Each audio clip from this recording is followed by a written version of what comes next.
The Egyptian Al-Azhar Mosque, which is deeply revered by Sunni Muslims, says that the West is causing strife and division in the Islamic world, and that's by singling out Sunni Muslims as the main perpetrators of terrorism in Europe.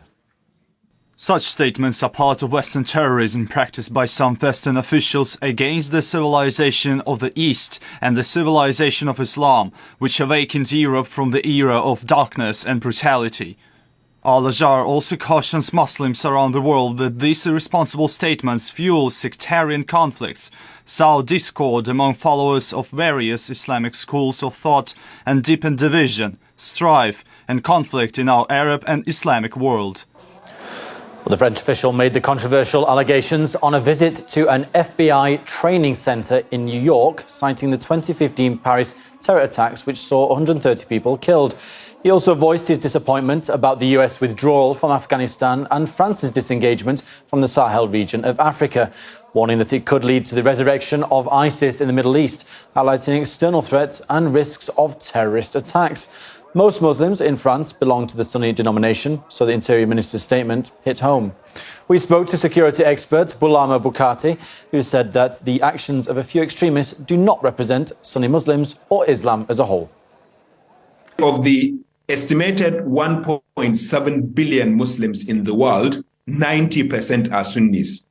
And if 1.5 billion people in the world are somehow associated or have tendency for terrorism, if all Sunnis should be indicted, as the minister seems to say, then the whole world is in a big trouble.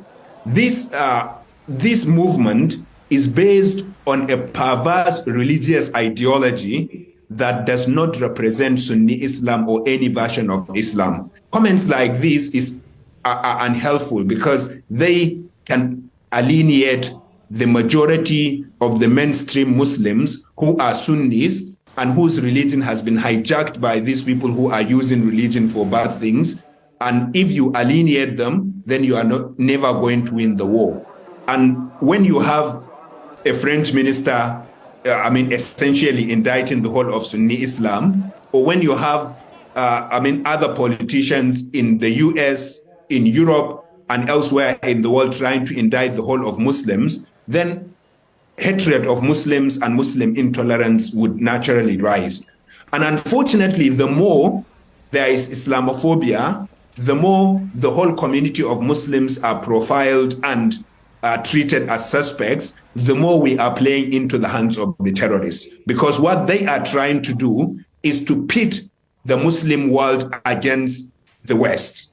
And they haven't succeeded in doing so far. But if we continue to portray the whole of Sunni Islam as an enemy, then we are playing into their hands, and they will get an opportunity to recruit even more young Muslims into these dangerous groups.